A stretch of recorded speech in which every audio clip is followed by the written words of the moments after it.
What's going on, everyone? Welcome to Littleroot Lessons, episode 292. Why did you look down? I asked you to look at the camera. Because I knew it would irritate you immediately, so... Yeah. Look at us, all three. When was the last time we had a podcast where we opened with all three of us? It's been a minute. I don't know. Yeah, it's been a while. 10 minutes ago? When we first started? When we first started recording? Yeah, technically. Yeah, when you switched mics, is the last time. So we're all back. Carter, as of right now, has a computer that works. We'll see how long this lasts. I fixed it. I actually have multiple tabs open, so... And I it fixed hasn't it. crapped out yet. It hasn't done anything yet. I was actually working on, some stuff last night for some stuff, and, the last time I worked on some ROM hacking stuff, I couldn't have my, spreadsheet and Showdown open at the same time. Yeah. It would just crash. If I opened one and the other, it would crash. It's cool. So now you all get to put up with me playing Showdown during the podcast again. That's fine. Well, I mean, what else is new? At least you're playing Pokemon again. Yeah. Well, I've been playing a lot of a TCG. It's been great. Yeah, you've been also, doing a lot of TCG. Fun fact, showdown.com is a website. Yeah. And it's not Pokemon. It is some sports bar. Interesting. Where's this at? We're getting off topic very fast today. Georgia. Okay. Shoutouts to Showdown, the sports bar in Georgia. Maybe our Georgia VGC boys know where that's at. I was just saying, it's closer to Florida, but one of the Florida Georgia guys just moved up to Rhode Island this past year for work. We saw him at the local last week. It was actually really cool last week. We had a lot of new people at both of our locals, which is great. So I can ask him if he knows anything about it. But yeah, this is another kind of offish week for us. Last week we were able to bang out a lot of the stuff with Legends. We're now officially 11 days away from that, but unless they do a drop this week on something, we probably won't get any more information until the game itself comes out. Yep. I know that there were a few screenshots that we know for a fact that there's someone's got an early copy running around. I was going to say, but so what happened was people were oh no, the leaks are coming right now, and it was just a reviewer being oh yeah, I got the game now. But I can't write anything about it, show anything. They have an NDA. You can't actually write anything about it. You can't tell anything about it, but you can kind of show people a little bit. Yeah, but the game, with that being said, at some point the game will be out. If you're looking to, I don't think we probably won't cover the spoilers because any spoilers that pop up because we have Milwaukee next week to cover. So yeah, we're all on the internet. Just a thing for, at least for us, we're not going to post any of the spoilers on our socials, nor are we going to it's going to be a strict policy to not post anything within our Discord server outside of the areas that we control. There's not just be on the lookout, everyone. Yeah. I might play through the game on the channel. I don't know. We'll see. You should, because I'm not going to be able to. Why not? Your Elgato's still dead. Yeah, I don't even know. Elgato is dead, and I haven't ordered a copy. Because my buddy and I were talking about this today when we were in the car. I'm not going to play the game until I get a Switch 2. So, I don't want to play... Speaking of Switch 2, someone else got theirs today. Inferior version of the game. Yeah. I did get my Switch 2 today because my wife loves me. Yeah, I still need, I still need a case. I recommend this case. I love this case. Okay. This is my favorite. How many games does it fit? I think it's 10. Oh, that's nice. 10. Yeah, I still need to get oh, that's sick. Yeah, I still need to get a case and everything, but yeah, just before today. So technically 11 because if you leave one in your Switch, you then have 11. Yep. Yeah, I went to my in-laws today. Got to see my nephews. I haven't seen them in a month and a half. And they were all excited to see me. They were my nephew Weston was they were both wearing their Eagles Super Bowl t-shirts. I bought them, and apparently Weston was yelling out the window to every single person who walked by, "Go Birds!" And that's cute. It's obnoxious, is what that is. I absolutely. Why would you torture Why would anyone put their child under that kind of? I did not. Okay, so I did not That's a lie, I kind of did. But like with that being said, they've been alive for 3 Super Bowls, and 2 of them the Eagles were in. So that means something. And we couldn't make them Chiefs really fans. Unfortunate for them. I understand. No, they're living in the golden age. They napped during this game, which is great because we're not going to talk about it. Moving on. Anyways, if you want. No. One of our quarterbacks is on an MVP run, and the other is Jalen Hurts. Dak's not going to win MVP at all. He's not going to. Oh, he's not going to, but like. Oh no, like he had no. That's a Dak offense is always fun until it's January, and then it's fun for everyone besides a Cowboys fan. I lucked into a win. I don't have to worry about that this year. Oh no, you don't. Season will be over very shortly. But yeah, after that, picked up my Switch 2, and also ordered the Switch 2 copy because Carter, I was in the same boat as you. Initially, I was going to just get the bundle with the game code and the Switch, and then my wife got a coupon and was like, "I can do this so much cheaper just buying it separately." Yeah, and you get your Switch 2 now instead of having to wait for it to be like shipped over. And I'm gonna be real honest at this point. It's with the Switch 2, it's just better to buy digital games at this point. Yeah. So I mean, if you were going to buy the Switch 2 bundle with ZA, you were going to have a digital copy of the game anyway. So at this stage, it's like most of the Switch 2 games are better to be digital anyway. So buying your Switch 2 early, if you could save a lot of money on it like you did, and then buying ZA after the fact, either through the eShop or a digital code at a game shop or whatever, is probably the smarter way to do it right now. We got things to talk about though. We do have things to talk about. I was going to say, I was like other like just quick updates. After the debacle that was the shiny Dragons codes. They released another 50? Set. Like you would have to go to your GameStop and they would print it on a receipt. The best advice I can give you really is good luck for that. And if you didn't get that, find a European friend. Most of them are already gone again in most stores. Awesome. Or they're telling people you have to buy something because it's printed on a receipt. Yeah. Like, no, that's not how this works. If they tell you that, you can say no purchase is necessary. They can print out the code by itself. It's no big deal. I've had people say that they were asked to bring their Switch and their copy of the game in to get it. Yeah.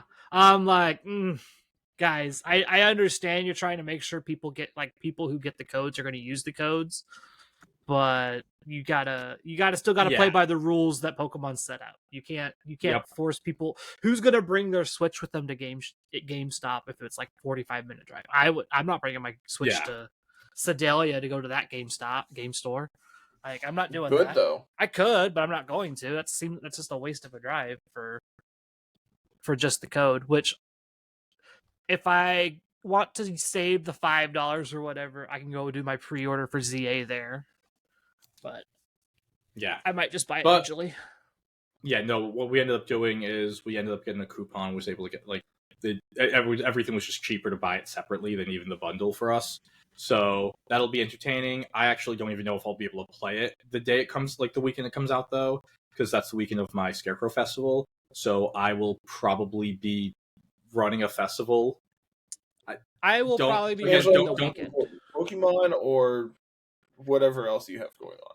I'm just saying, like, don't grow up, kids, because you just or actually, here's an even better thing. Even if you do grow up, don't continuously just find yourself in places where you're just in charge, because once you do that once, it just continues to happen for the rest of your life, where it's like, oh well, it looks like I'm running this now. But yeah, we do have things like that to talk about VGC wise. We're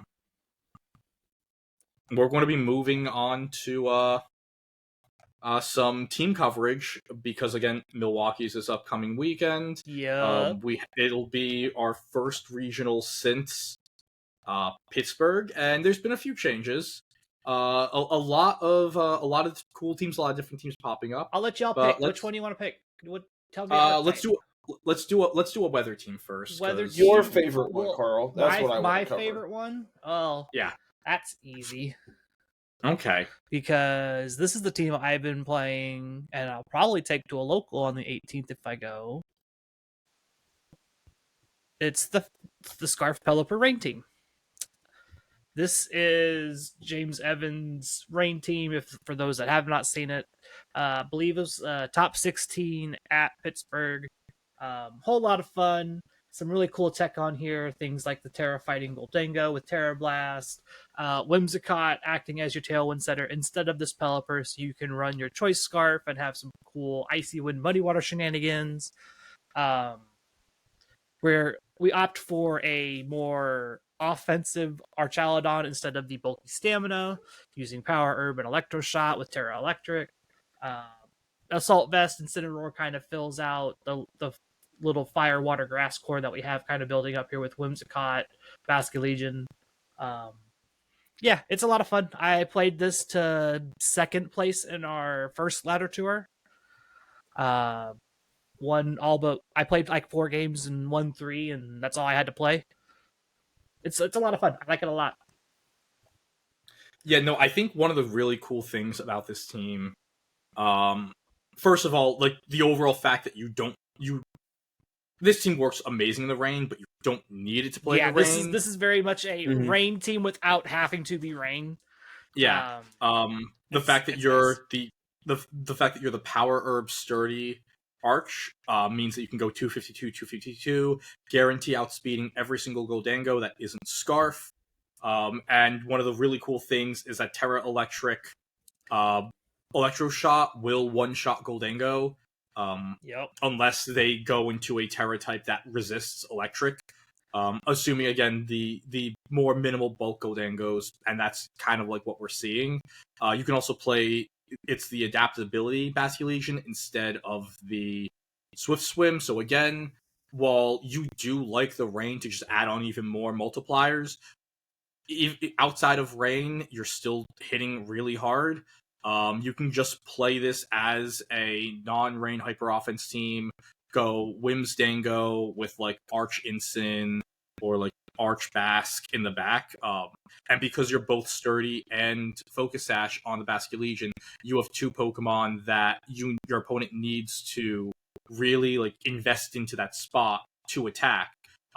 Which on a team that in the grand scheme of things doesn't have much bulk at all outside of the Incineroar, like the fact that you pretty much have 2 Focus Sashes on the team, that's really, really cool.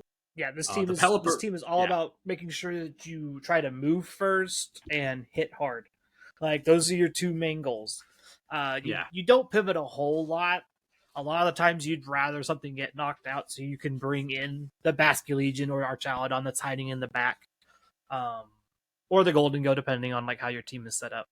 I have gotten a lot of people with just like fake Tears Whimsicott next to Goldengo and just spamming whatever. And they want to protect one Pokemon, okay, the other one gets fake Tears Shadow Ball, and it's just you kind of just start picking them off that way.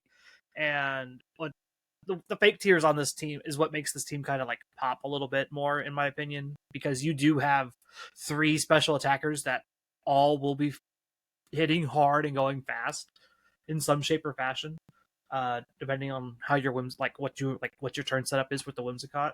So it's real nice having all of those options to go special, like to hit special bulk Pokemon.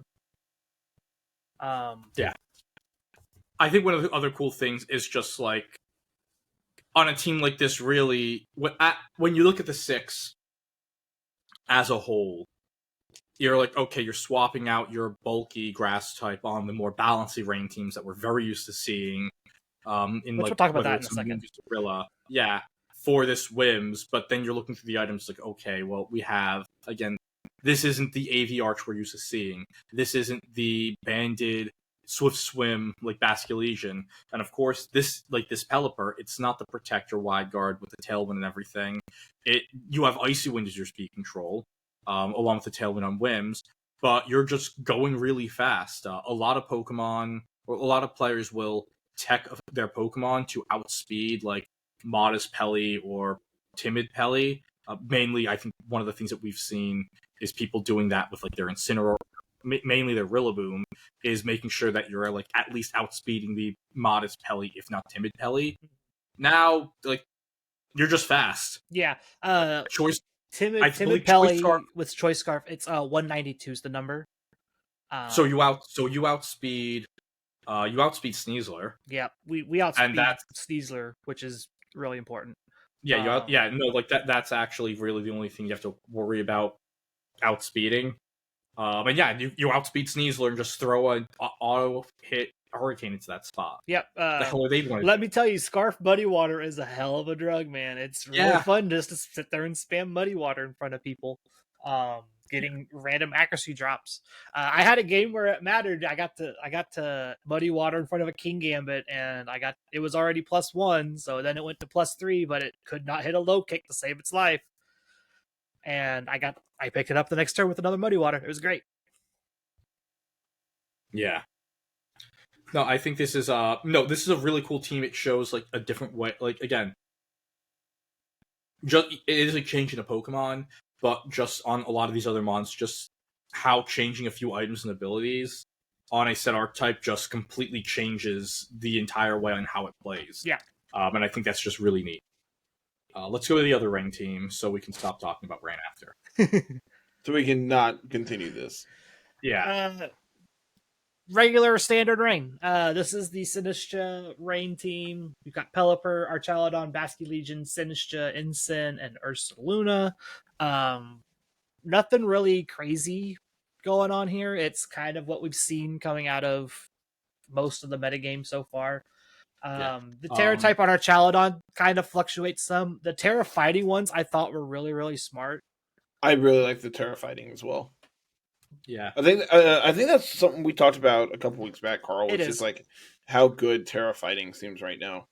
Yeah, we saw it on the Golden Guild with Terra Blast. It was really, really cool. The big notable thing is it effectively acts like another stamina boost for Archaludon. So if you needed +2 to pick up the KO, Terra fighting body press at +1 would also do a similar thing.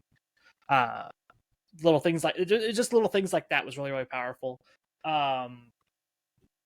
But yeah, this kind of just checks all the fun boxes. You have speed control, you have Trick Room and Tailwind, and you got redirection and healing for all your Pokemon that like to heal. Like Wave Crash, Basculegion loves sitting next to Life Dew. You want to be able to heal it. Archaludon Stamina likes to heal, so you have Life Dew and Hospitality Boot, like healing. It's a lot of fun. This is almost the complete opposite of the James Evan teams. This is the bulky, pivoty, go in and out, get your stat boosts and whatever, and try to live more hits, I guess is the best way to put it. It's a good way of putting it, yeah. Yeah, no, just overall, I feel like this is just a known commodity. I find it funny that this has been the known commodity rain team that stood the test of time now, and not the Balancely team that we were more used to seeing. Yeah. Like, that was like a little bit of a surprise for me, and I also think that in the grand scheme of things, this is probably the best way to use Ursaluna right now. We're probably going to talk about another Ursaluna team later on, but I think that this Ursaluna Sinistcha on Rain is probably the best way, like as of right now, is the best way to play this Pokemon. Yeah. As the format currently is. Yeah. I think the only weird thing on this one, the only weird adaptation that we're starting to see is the Incineroar's Terra types are starting to shift a little bit more towards, instead of being ghost, just being fighting resistant. So it's like flying. Yeah. Bug again is starting to kind of creep in a little bit. Flying being a more common one because it also lets you earthquake. So now you have technically 2 flying types next to your Ursaluna, and you can earthquake spam and whatever. That's something we're starting to see a little bit more of when we see like Incineroar and Ursaluna on the same team. But yeah, I've got a few other weather teams to get through if we want to get through those fast. Yeah, let's just bring out some weather. Let's just knock the rest of these out, because the rest of the weather teams I feel like are inferior in a way to Rain in this format. Yeah. Especially Sun. Sun feels awful. Yeah. There's not been there's not been a new adaptation to Sun, I feel like, since last time. Whereas the rain, like we talked about the rain team, they're starting to evolve and kind of change how they play a little bit. Nothing's changed on this 6. This is pretty much the same stuff that we saw last time we were in H, at the end of H last time. I don't think anything's changed. Yeah, no, I think the big thing is it's like good players play this team, and when it does well, it's because good players play it. It's a player diff, not a team diff kind of team. Yeah. And there's also, as we've discussed in the past, a ton of just inherent risk in playing the team. Overheat can miss. Heat, like 3 out of chart. Overheat, 3 out of heat 4 wave, air Charizards. slash, all miss. All can Sleep miss. powder. Sleep miss. powder misses. That's it. But like when you're clicking those moves, that's a lot. You want them to hit. I do like the jump bluff. I wish jump bluff. I wish we could find a better Sun team to play more jump bluff, because I like jump bluff as a Pokemon in this format, being a fast encore that's not prankster. So you can encore the Incineroar, you can encore the whatever the Terra Dark Sneasler throat chop nonsense is. Like, you can do those things and still get away with it, because I think this is like one of the only Pokemon that will easily outpace a Sneasler. Yeah. But yeah, like, I don't even think this Porygon 2 set has changed on this team in particular, even though I believe there's been adaptations on other teams playing Porygon 2. Like, the Sun Room teams just don't feel cohesive. There's other Sun teams running around, I think, that are harder on Trick Room. I think that's like Glade and Lilligant and some Indeedee stuff with that. Looking to lean on like more special attacking sweepers for Trick Room, but they also don't do well.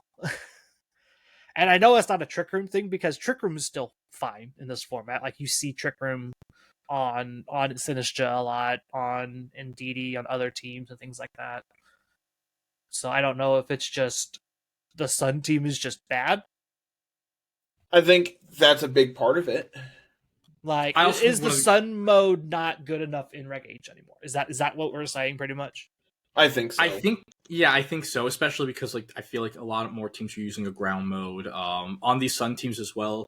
Like, one of the big things we were just saying with the 2 rain teams is, oh yeah, this is a rain team, but it's not a full rain team. Yeah. And I think that's the best part about rain, is that not only does it have the best weather abusers, but the way you can construct your team and train these Pokemon is that you don't need them for this weather. Where it's like, if you turn the weather off, the Torkoal's kind of useless. The jump bluff's annoying, but it's no longer super fast. Yeah, the Zygarde loses it's getting a lot of boost because of that solar power. This isn't Gen 8. We aren't clicking the G-Max button. Yeah, there's no chip damage as we get to. Yeah, there's no G-Max wildfire. Man, I wish there was, though. For you to be... I mean, I miss it, but also not really. I know I am probably in the minority in saying that, but man, I really miss it. I like Dynamax. I don't want it back right away, but I'll play a Dynamax format. I would like to play another format with it. So here's the thing. I would love to... The only thing I do not look forward to with, again, playing the Dynamax format, I hate playing as Venusaur in a Dynamax format, because is it going to turn massive and blow me up with its like Life Orb, or like heck, even like weakness policy, or is it going to stay small, switch in the sun, and just start spamming Sleep Powder? Who can say? Who knows? So yeah, I'm not like... I miss Dynamax in that sense. Do not like, the second I was hearing that, I just heard saw like G-Max Venusaur like in front of me, like, actually, never mind, pass. I think one of the other things with this is that there are a lot of people figuring out different ways to play Sand. If we want to dive into that, it feels like it feels very set in its pieces, but it's also like very unexplored. The main pieces that you usually see on a Sand team are going to be the Indeedee Sneasler Psyspam duo, Indeedee male, and the Tyranitar itself. And then sometimes you'll see stuff like like support Volk, Blood Moon. This team right here, we have Ape, Excadrill, and Maushold. So you have a mouse. So you have a it's mouse. honestly, yeah, it's 2/2/2. Yeah, you have your this is stand the best. 2/2. This is it's a 2/2/2 that's not Dondozo. Yep. Which is an archetype I did realize I did not include in this list. Darn. It's fine. It's fine. Yeah, I'm no. so upset. Ben Grismer and Adrian Hurley aren't playing 2/2. Like they're playing 2/2/2, but it's not Dozo 2/2/2. So whatever, it's fine. And bringing those players up, they're actually playing this team where you have the T-Tar, Exca, Sneasler, Indeedee, and then they're throwing in Dusclops and Life Orb, Blood Moon, Ursaluna as the last two Pokemon. Again, a 2/2/2-ish sort of team. Tyranitar is, on paper, a really, really cool Pokemon to do offense things with. I know it's a Pokemon that, like, early Reg H last year, I spent a lot of time trying to figure out. Yeah. You hit every other weather setter super effective. Yep. You're bulky as hell. Every popular weather setter super effective. We should say that. Yes, every other popular weather setter super effective. You're bulky as hell. Especially like the Assault Vest plus Sandstream boosting that special defense. Like a super effective Vacuum Wave is doing 20%, not even. Like, and that's times 4 super effective. You're really stacking your bulk. I feel like with a team like this, even like the Annihilape's great here because without the Annihilate, on a comp like this, you are going to really struggle into a Pokemon like against Incineroar, where you're just going to be like the Sneasler. You're very weak to T-Tar, intimidate. Like that's you're very weak to just intimidate. The long and short of it is like without the clear amulet on your Excadrill, which you want to be sashed because you want to be able to live a hit and then get another attack off. Sneasler, Excadrill, T-Tar, like that's your big damage on this team, and you literally just fold to a well pivoted Incineroar. Like it forces you to switch around, which you don't want to have to do. So having the threat of the Defiant Annihilate there is really, really important. Dragon as a Terra type, I'm not sure how on top of that I am.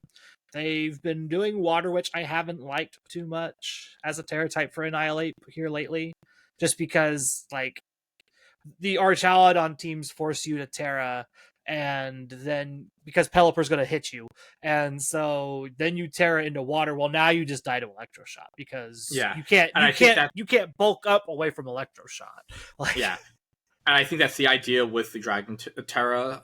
While there are a lot of dragons in this format, like the Tyranitar is able to relatively handle the Tyranitar is able to relatively handle the Dragonite, being able to just toss a Rock Slide into it. You throw a Rock Slide into Dragonite, it's going to be very sad, especially after a Scale Shot. Yeah, or even just like a knockoff to just stop Scale Shot from being a thing. The Dragonite, the Tyranitar is really able to help with the Sand Rush and that sort of, even like the Sand in general, just breaking the multi-scale and allowing you to really go at it against that Pokemon. That could give the Annihilate a lot of issues. You're not going to go and Terra Annihilate in front of Alolan Ninetales either. Yeah. So the Dragon's not terrible, and even if you do, Excadrill is again, once you get the speed back, Excadrill is able to just threaten with Iron Head immediately. Exactly.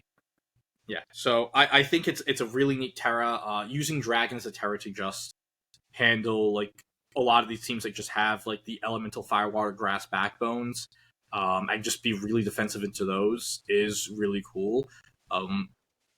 Ape Mouse is always like Mouse Ape is always just a mode that if you do get this Annihilate going, regardless of what team you're up against, it just handles it. Yeah.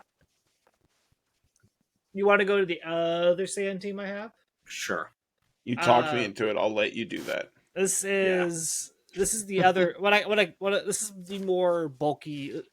Like the other one was the 2/2/2, very fast, kind of like how that Rain team was very fast. James Evans' Rain team's very fast. This is kind of the bulky, pivoty. I'm going to draw the game out longer, do stuff with my Garchomp, with my Corviknight, with my Incineroar, kind of pivot around and do other things that way. This one was Giuseppe's. I think this was a day 2 one for sure. I can tell you real fast. But the idea is you have a very strong defensive core between Garchomp, Corviknight, and like T-Tar, and so you hit a lot of things. You can take a lot of hits. You have Golden Go there as a immunity to fighting for your two fighting weak Pokemon. You also have Air Balloon Sneasler to sit next to your Garchomp. So if they happen to break your Air Balloon, you're now faster than your Garchomp. Like, you're faster than everything, and you get to do coaching things. I do like the upper hand tech on this team. Just because it's just like, oh, they want to threaten Fake Out on me. I threaten upper hand right back at them instead. Dude, so that's a trade-off. Upper hand is a move that I was really excited about and just kind of hasn't done anything. The problem is I think the Pokemon it's on aren't really that great. Or they just have better moves. Or they have better moves that they want to be playing. Like, that's the problem. It's like, that's where this is at. Is Sneasler's like, if you weren't playing upper hand on this Sneasler, you would probably just play your own Fake Out or Protect. Yeah. Which in the grand scheme of things, I'll just say this, I probably think your own Fake Out could be more useful. It depends. Like, on Sneasler, Fake Out is okay if you're not the Unburdened sets, which is what we tend to see on the Poison Touch sets, is when we start to see that Fake Out start to pop up more. On these Unburdened sets where you only really get to Fake Out once and then you have to pivot out to get it reset, you lose your Unburdened bonus that way. Mm-hmm. And so you're then trading off, oh, I get a second Fake Out, but now I'm slower than the opposing Sneasler after that. So they just protect in front of my second Fake Out, and I have lost all the advantage that I had. I also think, like, in the grand scheme of things, I mean, because you can, I mean, half of the team really can't launch Fake Out safely into, whether it's because of their cloak or the fact that they have Protects, but mainly just like board states where you're Sneasler T-Tar, and it becomes a point where if there is a Fake Out on the field, you can throw the upper hand out there just to protect your T-Tar to make sure that it does something that turn. Yeah. And I think that's probably the it also works against any other priority that you're really worried about. Yeah. E-Speed. If they Terra Water Aqua Jet you can upper hand them. Like, things like that. Like, it's still got use outside of the Fake Out. The Fake Out is just the most common one people think about when you look at upper hand. It's like, oh, I'm going to be able to stop that Fake Out. I do like Corviknight in this format a lot. I think Corviknight, this Brave Bird Roost set kind of lines up really well into a lot of the format right now. Once you, depending on what your Terra type is, Dragon is usually the most common one, just because it's just like it resists all the fire and electric and whatnot they're going to throw at you to begin with, because those are the common ones. You can then just like Brave Bird Roost, Taunt where you need to, Tailwind where you need to. Corviknight's really hard to take down in this format, especially if you got like Intimidate and things that are going to chip them down slowly. It becomes real hard for them to focus down the Corviknight when a Garchomp's sitting there staring across from them, or Golden Go is sitting across from them. Like, it becomes much harder for them to focus down this Corviknight every turn, when you can threaten them with other moves. That would be all of the true weather teams, is I guess what we'll call those. Yeah. Because there's no such thing as a snow team. There's no real snow teams unless you count like Baxcalibur Ninetales as a snow team. So we can go with either the balanced stuff, which I like to call like the King Gambit balance. The Frankfurt team is kind of just like a Ursaluna Blood Moon balance. There's the Tang team, which is also its kind of own form of balance. They all kind of fit that balance mode of, I can play this multiple line. I have multiple lines to victory. I'm never locked into just being, oh, I have sand. Oh, I have rain. Oh, I have sun. There's about 6 of them. 5 or 6 of them I got here. I'll let you pick which one we start with. I'm fine with either. I'm I was fine with gonna say, whatever. Yeah. Throw up a balance team. Okay. We We can talk about Tang, and then we can go to the Frankfurt team, because I think the Frankfurt team is just the next step up from this team, because there's a lot of similarities between the two. This team is still sick. It's still really good. Yes, don't get me wrong. It's still really good. This team and the Frankfurt team are two totally different teams. They do different things, but I feel like the Tang team was the basis for the Frankfurt team. Yeah. Moving I still think one of the coolest parts of this team is the offensive Intimidate setter with Arcanine that is also Intimidate immune. One of the great things with Arcanine is that you outspeed all Goldango, and you just having the Arc out on the field, you can cause a game of chicken with your opponent where, hey, if you don't carry your Goldango, I'm clicking Flare Blitz. And then after that, we're playing 4v3, buddy. Yeah. And we've seen that even in stream matches where where Justin would just disrespect his opponent and be like, well, delete button, bye. And on the other end of it, Grassy Sea Goldango behind behind screens is one of the most difficult Pokemon to get rid of in the entire format. It feels really hard to break through that. Yeah. You have that. You have the grassy, the grassy terrain healing up the Goldango, and it's able to get up a couple nasty plots and just fire off +4 Shadow Balls, +4 Make It Rains, and not only are you impossible to take down, but you're taking at least 1 KO, if not 2, every single turn. Yeah. And that's just with your Goldango. That's not talking about any of the other pieces next to it that are also throwing out damage. Again, this was a team that we went into the Reg H Part 2 knowing about this team. Yeah, this was we planted our flag early on, you gotta watch for this one. This one's still going to be around.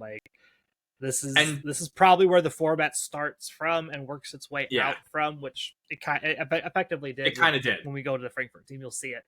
But yeah, and while we aren't seeing people outside of that Tang group succeeding with it, the fact that a player like Justin can come into a tournament, again, everyone knows what's coming, and they still can't really do much about it because Justin just so many more reps with this team than anyone else, and it's also just, again, really, really well built. I push people to play this specific Rillaboom a lot right now, just because I really, really like the fact that drum beating gives you speed control.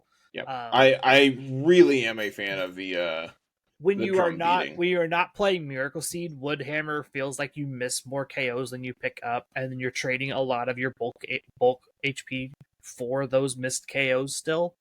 And so it's kind of the same way that Basque Legion has started to transition to these Sash sets with Liquidation. I like transitioning to Assault Vest with drum beating, or even Miracle Seed with drum beating. Just being able to save your HP on one of your bulky pivot Pokemon that you want to pivot in and out and get a lot of fake out, reset terrain, and do that stuff with.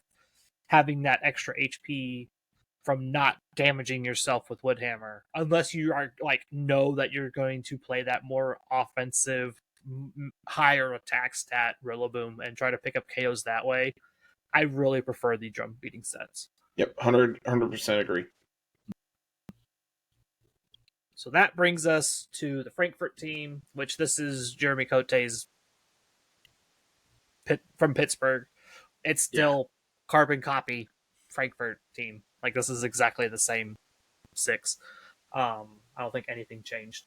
The big changes from the Jeremy Tang team to the Justin Tang team to the Jeremy Cote team is the Grassy Seed moves to the Sneasler, and we play a more offensive style Sneasler.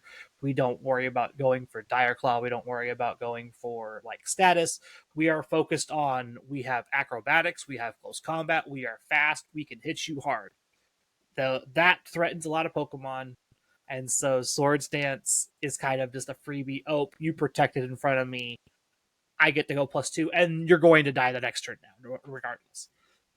Cool, thanks. By the way, this version of the team puts the gas on fast and hard, so we don't really want to play with the screens.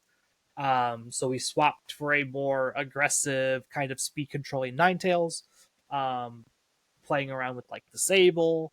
I've seen other versions of the Frankfurt team drop Protect and just play Disable Encore with Icy Wind and Blizzard. That's fine. Yeah, I think that's fine.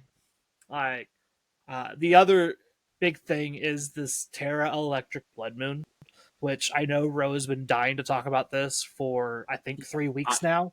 We talked about it in depth with Carter. Me and him, we talked about it really, really good. It's just like having access to Yawn, to have access to a move where it's not Earth Power is so important. Like, cool, you could do hyper voice things. You're not really getting anywhere with that. The calm mindsets are fine, but then you're kind of at risk of just getting hazed or beat down. Yawn puts enough pressure on the opponent still that it forces switches into the next turn Blood Moon. And so it puts that mind game of your opponent of, oh, I have to pivot out or I'm probably eating a Blood Moon next turn. Yeah. I know Nishant was using the Calm Mind version last year at Toronto. It was them. I believe that there was another. I'm trying to think of who else was in that group. I believe it was like Raghav was also playing the Terror Electric, like 2-attack Blood Moon with lefties and Calm Mind. And when I talked to Nishant about it, the best way that they described it was this is a type of Pokemon that, again, a lot of the other pieces on your team, while, again, Balancy can play out very aggressive, you have 2 different types of setup opportunities. They weren't using like Swords Dance Sneasler, but at that, like on this team, a Pokemon like Blood Moon is also able to just be insanely bulky and set the pace of play, while also having just a disgustingly broken attack in Blood Moon, where, yeah, okay, you don't have the Life Orb boost, you aren't Terra Normal or whatever, you're still able to just fire a lot of damage in. Electric is a great Terra because it provides you a resistance to Steel, so those Make It Rains are now neutral. Same thing with the opposing, like a Hurricane coming in from a Pelipper, pretty much trying to turn neutral attacks into resists, and then other super effective attacks like Weather Ball into neutral. The fact that you have all of this really great natural bulk, especially on the physical side, you can invest more into your special defense and HP stats, and you can also just, like, heck, even protect for a turn and get those double lefties recovery to get like an eighth of your HP back if you're feeling a little low. Not to mention just having Rillaboom next to you, you can protect with terrain up, and you can get a quarter of your HP back safely. And that's, people underestimate how much like lefties on Blood Moon does, like earns you back. Like Blood Moon's HP stat is so high that you're gaining back almost 20 HP every time. Yeah, it's also wild. It's also crazy because when you look back at Regulation E, a lot of the early attempts at Blood Moon before like the Justin Knox team, where he figured out, oh, you can just slap a Life Orb on it and play Life Orb through attack. Or like even some people were trying Weakness Policy on the Pokemon. Again, shout out Generation 8. But like another option was that people were trying to go with the Lefties Combined. And it just, back then it just didn't work. And now playing only Blood Moon and Earth Power with a status move along with Protect and Lefties, it works a lot better. Also could be because of the fact that this format doesn't have Landorus or Urshifu in it. Yeah, that kind of helps. It kind of helps things. I don't understand what you're talking about. No Urshifu really helps. That's the big thing. No Urshifu really helps so much. But yeah, I think that this is just like a really, really neat way to use the Pokemon. And even just like using Terra Electric on the Assault Vest version. And just like, instead of being like water or normal, like just swapping stuff around there. I think it's just a really cool way to use the Pokemon. This is a Pokemon where I will be very sad if it's not in Champions. I'm sure it will be. It will be at some point, but yeah, like even if it's on like launch, like it is, I'd say, my favorite Gen 9 Pokemon, and I love using it, and I just love, again, this is like when you look at especially all the Pokemon on this team, specifically the Ice type Alolan Ninetales, the Ursaluna Blood Moon, like this is a very Angelo coded 6. No. Nah, really? I like this. Honestly, this is like I have a local next week. It's one of Chalky's events. Since he's not going to Milwaukee, he's hosting a local for everyone who's also not going to Milwaukee. And so I'm probably going to pick this up and give it a go. I haven't really been able to test anything. It's just been, vacation, and then you come back and life kicks your ass. Yeah, but that's how that normally works.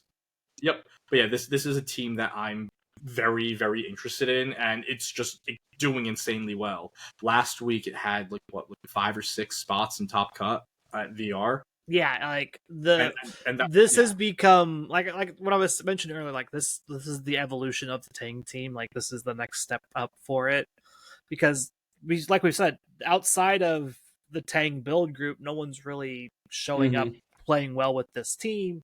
This version of the 6, which is pretty similar to what they were doing with Justin Tang's team, this team's taking off. Like, everybody's able to pick this up. It's very straightforward. The matchup flowcharts very, very well for a lot of people. Like, this team is like, pick it up, plug and play. Let's go. I don't have to put a whole lot of effort into thinking how this team's going to work. It's all very right there in front of you. The decision points aren't usually super hard to figure out. It's usually right there in front of you. You can do some manipulation and reading and whatnot with it if you want to try and get some advantages. Whereas like the Justin Tang team, it's a little bit more nuanced in how it flows and how it feels. Your damage isn't always in this right spot. You're a little bit more reliant on getting that screen up with the Ninetales and doing things like that, and having your Dragonite do its job correctly. And if your Dragonite isn't good, then your team kind of starts to flounder a little bit, because your other offensive mons are a Sneasler with a White Herb and your nuke of an Arcanine, Hisuian Arcanine. Like that's kind of been the difference for me. The Frankfurt team feels very much more pick it up, plug and play. Anyone can play this going forward. Whereas Justin Tang's team, kind of like James Evans' Rain team, it's a little more nuanced. It's a little bit harder to pick it up immediately and understand what exactly the team is trying to do. Yeah. So what's next? Zachary Weed's King Gambit team. Okay, so there were a lot of other Connecticut players. Zach wasn't the highest finish. Zach wasn't the highest finishing player with this team from his own state, which is hilarious. I'm just going to give, because I don't want to butcher Vince's last name. Vincenzo Cicho. Vinny is, again, first day 2, finishes 7th place. Incredibly proud of him. And also we had Dan Reyes, another Connecticut player, finished 19th at Pittsburgh. I'm not sure if the 3 of them work together. I do know that a handful of the Connecticut players, they feel like it's weird. Like there are, like, I'd say like 3 main-ish player bases in the New England area. There's like the Greater Boston players, which is mostly like most of your Massachusetts players, and honestly Rhode Island's kind of like captured into that. If you look at the Boston media market map, it captures Providence. So there's that. And then the Connecticut players are on their own little side, mostly because like their locals are usually an hour and a half, 2 hours out from Boston, and vice versa. And then there's the everyone else group, which is mostly just like anyone in New Hampshire, Maine, or Vermont. This 6 specifically, this is another team that we kind of talked about earlier when we were doing like our Reg H. Let's like get our primer, get everybody ready for it. Yeah. And that is the Terrago Selectabuzz with Follow Me, along with a double setup and then bulky balance pieces behind it. you're able to either really go into a Kingambit mode or a Volcarona mode. Both of these Pokemon are definitely Pokemon where once they get a couple boosts up, you're able to just fire off really powerful moves, whether it's a +2 or so Sucker Punch or firing off like the Terra Fairy, like the Covert Cloak Terra Fairy, Terra Blast. I believe Junie was telling me that I think most of the Volcaronas on this set are 36 Modest. Yeah. And I believe that at +2, your Terra Fairy Terra Blast will OHKO Dragonite through the multiscale. That's cool. That's it's either at +2 or +3. It's like guaranteed. I can find out really fast. But +2 is a little better than +3. Yeah, being able to do it at +2 is a little bit. I feel like a little bit more important. Yeah, and also a little more realistic, I think, too. I mean, between the Follow Me and the Fake Out, unless you're like you're letting them spam haze, then honestly, with the other aspects of the scene, because your Covert Cloak as well, it's not like they can fake out into you to try to stop the boost. There's a lot of times where you can just freely click Quiver Dance in front of whatever your opponent has and not be afraid, which is just pretty nutty. Other things that help the Volcarona and the Kingambit stay alive, of course, we have the Grassy Surge Rillaboom. I think one of the things to know overall with the way the format has been going is that Rillaboom has blown by a +3. It is +3, okay. And +3 isn't a guaranteed, but it's close. Yeah. And of course, like if you just do literally a single point of damage to just break the multiscale. Yeah, then you don't even have to worry about it. Yeah, and like once multiscale gets broken, I don't even think you have to worry about it. Yeah. And then of course, like again, the Rillaboom just healing everything up. Sneasler is also just able to make everything so bulky. Even just putting the Sneasler next to the Volcarona to click coaching. We know from the Tang team, we know from Regulation I, giving your boosting Pokemon, even if they're special attackers, like an extra +1 or +2 to defense, whether it's with coaching or with like a Grassy Seed, they just become disgustingly unkillable. Yeah, I mean, like who knew giving the Pokemon that wants to set up stats more stat boost to make it more longevity is good. I mean, it makes sense, right? Like it does. It took us a while. It took a lot. I think like one of the things I've looked at with this team, because like I think that I've said this on the past, I believe in the pod, that I feel like Grassy Seed Volk could also be like a really cool Pokemon, because with the same idea, it's like, oh yeah, the Electric Seed Volk was also really cool. In this format, though, it feels like you also want that Covert Cloak a lot. I feel like you almost need the Covert Cloak in this format. Yeah. Like, it's almost, especially with Incineroar being like the most popular fake out one, it's never gonna have to worry about getting burnt. So then you eat the fake out, or you're forced to protect, and your opponent gets to take a free turn and do stuff. And so then you're playing on the back foot at that point. You're not getting that free setup turn or whatever you would normally do with your Quiver Dance or whatnot. Where if you have the Covert Cloak, you get the Quiver Dance for pretty much free in front of that Incineroar. Whereas if you're the Grassy Seed or whatever, like, you have to hope that your Rillaboom's faster than their Incineroar and do all that math. I'm going to go on the record. I still don't like these Terra Dark King Gambits. I still don't like them. Yeah, at this point, I feel like Terra fighting on this that we liked, Carl. Was that? It was Ghost. The Ghost one we really liked. Yes, that is right. There's also just like Fire's an option. It's fine. It's really hard to go Terra Dark when there's just so much incidental fighting coverage in this format. Yeah, it is so hard. Yes, when everything is Terra fighting. Well, yeah, that was the other big thing. Is like we saw so many Terra fighting archaludon. We saw Terra fighting P2, Terra fighting Voldango, Terra fighting Basque Legion. Like, there's so much just random Terra fighting Terra Blast in this format that you're still taking super effective damage from whatever fighting type attack is coming at you. It's still going to really, really hurt. Mm-hmm. And so you're really reliant on that Electabuzz Follow Me. Well, the problem is now the Sneaslers that you're having to face most of the time are the Swords Dance acrobatic ones And so I don't think Electabuzz likes taking a +2 close combat. Like, I mean, I don't think it appreciates that. And I still think and then it's just like, well, my King Gambit is now going to die to that Sneasler because I clicked Swords Dance on whatever turn, and it clicked Swords Dance on the same turn, and it's threatening me after taking out my Electabuzz, but I'm not taking out it in return kind of situation because it's got a +1 defense boost.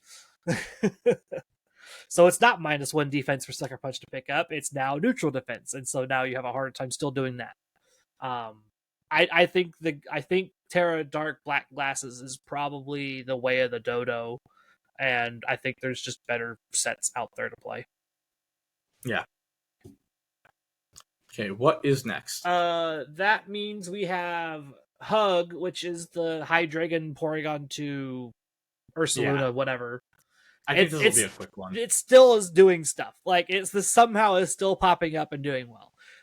When I think Trick Room, this is the teams that I'm that pop into my brain first, because these are the more traditional style of Trick Room teams. We have Amoonguss, Incineroar, Porygon 2, Ursaluna, kind of making this very strong defensive core that can also put out a lot of damage under Trick Room. And then we have Golden Go, and we have Hydreigon to kind of fill out our special core, just to hit people. Hydreigon's interesting because this is another, like how we saw the Terra Flying Incineroar. This is a Pokemon you can just spam Earthquake next to. It doesn't care. Yeah. One of the coolest things I love to do with Hydreigon, these Terra Ghost Hydreigon, is I get to sit in front of opposing regular Ursaluna. Like, you can't touch me. Yeah, no. Cool, you took out everything else around me. Cool. I'm gonna sit here and spam Snarl till you die. Like, yeah, one of the things, especially with the Goggles Hydreigon, is just really great into weather teams in general. Oh yeah, because of the fact that you can't be put to sleep, you can't be redirected. You resist the water type attacks, the fire type attacks. A lot of these mons are special, so you can just Snarl spam into them, or you could be like, okay, well that looks annoying, Draco, bye. Yeah. Yeah. In general, it feels like the core of this like P2 Ursaluna stuff has kind of turned more into, instead of it being a fighting type in that slot, which we were used to seeing towards the tail end of Regulation H Part 1 with Junie and Tony, them using Pokemon such as Mienshao, namely, and even at the earlier parts of this format, going with Pokemon like Annihilate in that spot. A lot of other players who have picked up the score have gone more with these flying types. Another version of this is seeing Kilowattrel in that Hydreigon spot, where your Tailwind +2 attacks, you're an electric type, which is a better offensive type, into, like, again, opposing Pelippers, Baskia Legions, Dozo, etc. And you're competitive, and that acts as an instant deterrent, which this team doesn't have really outside of that. Like, outside of like the Terra, this is even Terra Fairy and not the Terra Fighting on the Porygon 2. So those are other things to like note with this team. While it's around, it just doesn't feel strong. I know, like, for my group specifically, a lot of people are just taking breaks because last year burnt them out. Yeah, and that's something I've heard from a lot of people. But I know, like, Tony went and gave this 6 with the Ape a run in Pit, and I don't even think he got points. And he's like, yeah, like, whether it was just I think it's more so he was just tired than anything else, and kind of like forcing it with Porygon without trying to go with like the Hydreigon version, or the Kilowattrel. He was like, yeah, this isn't working as well. Do I think he could win an event? Like, in the cosmic scheme of things, yes. Could I see almost every other team we've talked about before it win an event before this? Also, yes. I feel like out of the teams that we're going to be covering today, this is probably the weakest with where the format is right now. And I think one of the main things we're looking at, that we first saw with the Rain team, teams are moving back away from balance in a lot of senses, or at least like some of them. We're like, starting to lean balance, again into like more we're getting aggressive a lot lines. more.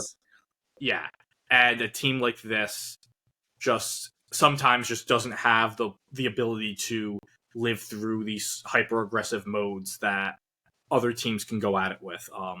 Another example of this is like this team does not like to see a sword stance Sneasler. Yeah, with like redirection. that's the big thing right now is like with how popular the Frankfurt team is like I feel like that's one of the boxes you have to check. It's like, can you handle a sword stance Sneasler? If you can't, you're probably not going to do well.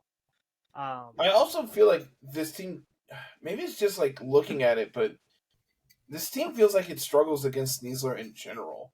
Oh yeah, you do. 100%. Like, that's why every fighting type, every fighting weakness is a ghost.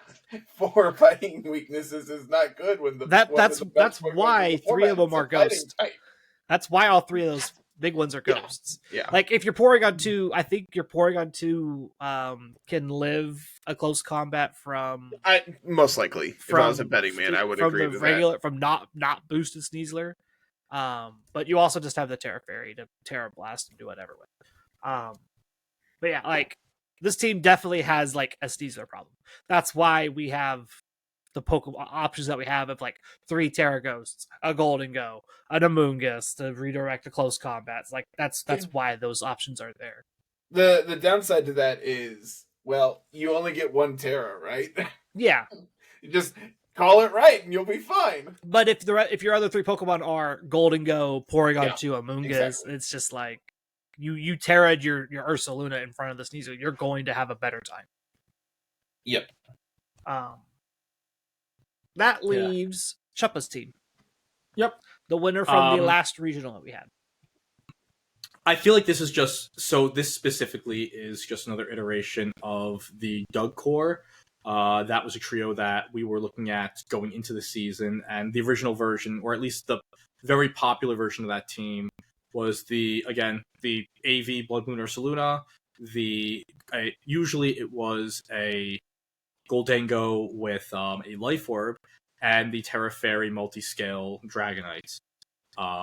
That was rounded out with an Amoonguss, a Sneasler, and an Incineroar. And while the Incineroar has stayed on this team, the other 2 spots have changed. Maushold is now your redirection mon, offering Feint support and Super Fang support. Feint and Super Fang are really great when you have a Pokemon such as Blood Moon Ursaluna and Goldengo as your main offensive mons. And also one of the other changes is that this is now a Choice Specs Goldengo as well. Just again, putting a lot more emphasis on the damage output over anything else. Yep. And so even in this like team that's like, again, balancy at its core, you're also leaning a lot more offensive. You do get some extra bulk though because you have the Friend Guard. The Rocking Helmet on Mouse allows you to honestly punish the Maushold mirror. Yeah. It's great into it is great into other like set Mouse 8 teams. Feint plus Goldengo is great, or like you can go Feint into Blood Moon and guarantee that they can't protect into that mod, or Feint into an obvious protect and make sure like that Make It Rain goes off. The other mon on this team, and it's a Pokemon that I also really like. I know, Carl, you aren't as big on it, but just like the adaptability Bask off rain, yes, you're not going to get the water boost. I just feel like with the difference between this one on the James Evans team and the other one is James Evans has that rain option to help it pick up the KOs if it needs to. We don't have that luxury on this team. That we are very reliant on Super Fang and Scale Shot and Hyper Voice Chip trying to get things into range for Basculegion for certain things. Like we are very reliant on those things happening, and 2 of those moves are not very accurate. So it makes it very hard for me to justify Basculegion on this team setup. But I also feel like Chupa just needed a strong water type, and this is the strong water type. Like this is what it's going to be. Like also this one is the Basculegion on this team is very limited to being backline sweeper. Like this one is very limited. Yes. You are the only time you will ever bring this is in the back to pick up KOs with Aqua Jet and Last Respects, and sometimes Liquidation.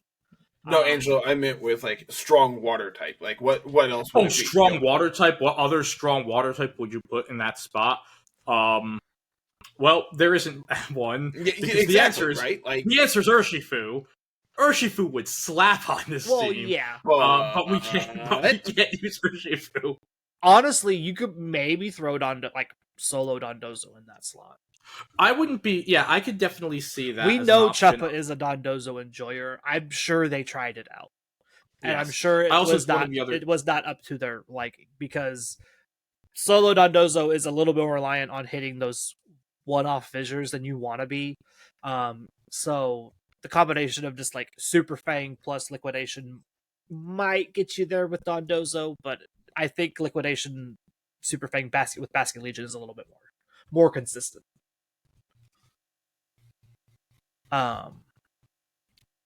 Were there any other archetypes that we did not talk about that you wanted to talk about? I'm just going through everything. We didn't talk about Gardevoir. That's really good right now. This isn't wrong format. Wrong podcast. Okay, do we want to talk about Terrabox then? Like, is that more up our alley, or? Hey, I do like toolbox decks. That is usually what I played when I Angelo, was it's TCG Toolbox. Oh my. Yes. Okay. Am I slugging back to being a TCG player yet? God, no. Actually, so my local league, the 1-5 minutes from me, it was a weird card shop that had VGC first, because we just could not find a single free TCG TO.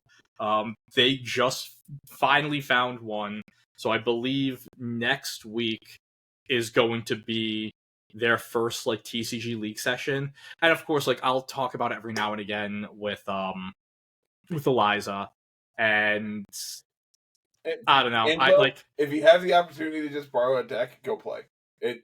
That's probably what it would be. The format currently is honestly a ton of fun.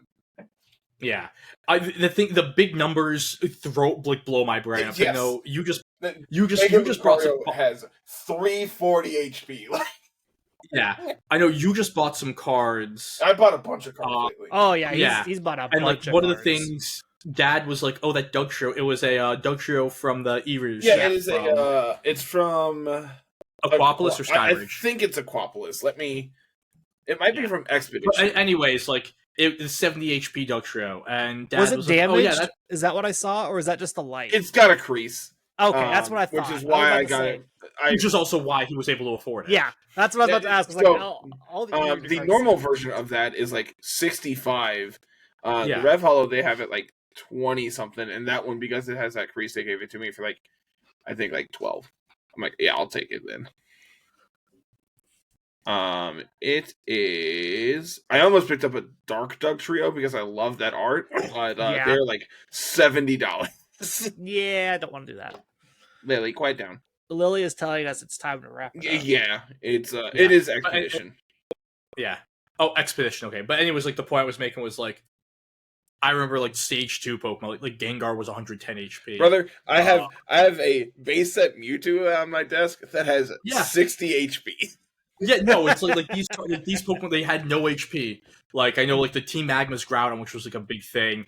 It was like a big hitter that with bulk at 100 HP, and it could swing for 60. And I'm like looking at this, like this is even like TCG Pocket like numbers. I'm like, this is nothing. And Pocket's way more toned down than the actual TCG. Yeah. But yeah, are we're ready to go? Because I want to draw, definitely ready to go. or are we just want to skip it? I think Lily wants us to go. Yeah. That sounds right. Yeah, that sounds fine. Yep. So thank you very much for watching, everyone. You can follow all of our videos on YouTube, which it sounds like we're going to be getting a lot more stuff. I know that Carter has another little project in his back pocket that we're going to be getting. Now that his computer works, actually record again. Yeah. We might be getting some stuff from Carl. Again, potential ZA live stream. We'll probably learn more about that next week.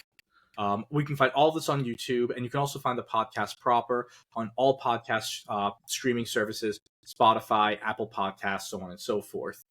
All at Littleroot Lessons. You can also follow us on Blue Sky at Littleroot Lessons as well, and us individually, Carter at Mr. Missouri 25, Carl at Musical, and myself at Rose Tinted Cheeks, all on Blue Sky.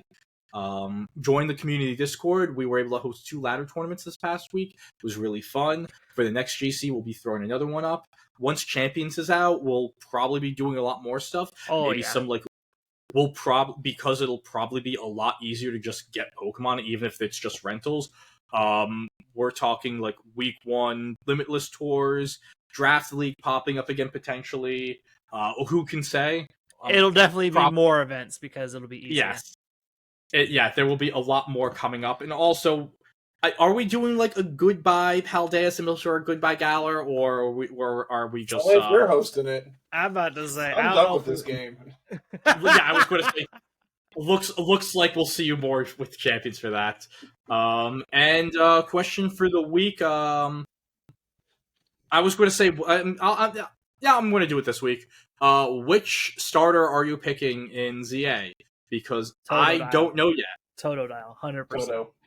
Toto. Toto is the best starter of the trio. He is just the no head empty, no thoughts. Pokemon. Bite. Just only bite. He's the Crocodile of Gen 2.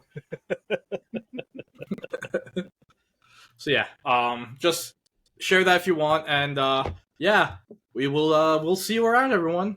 I'm gonna go set my Switch 2 up. Bye. Bye.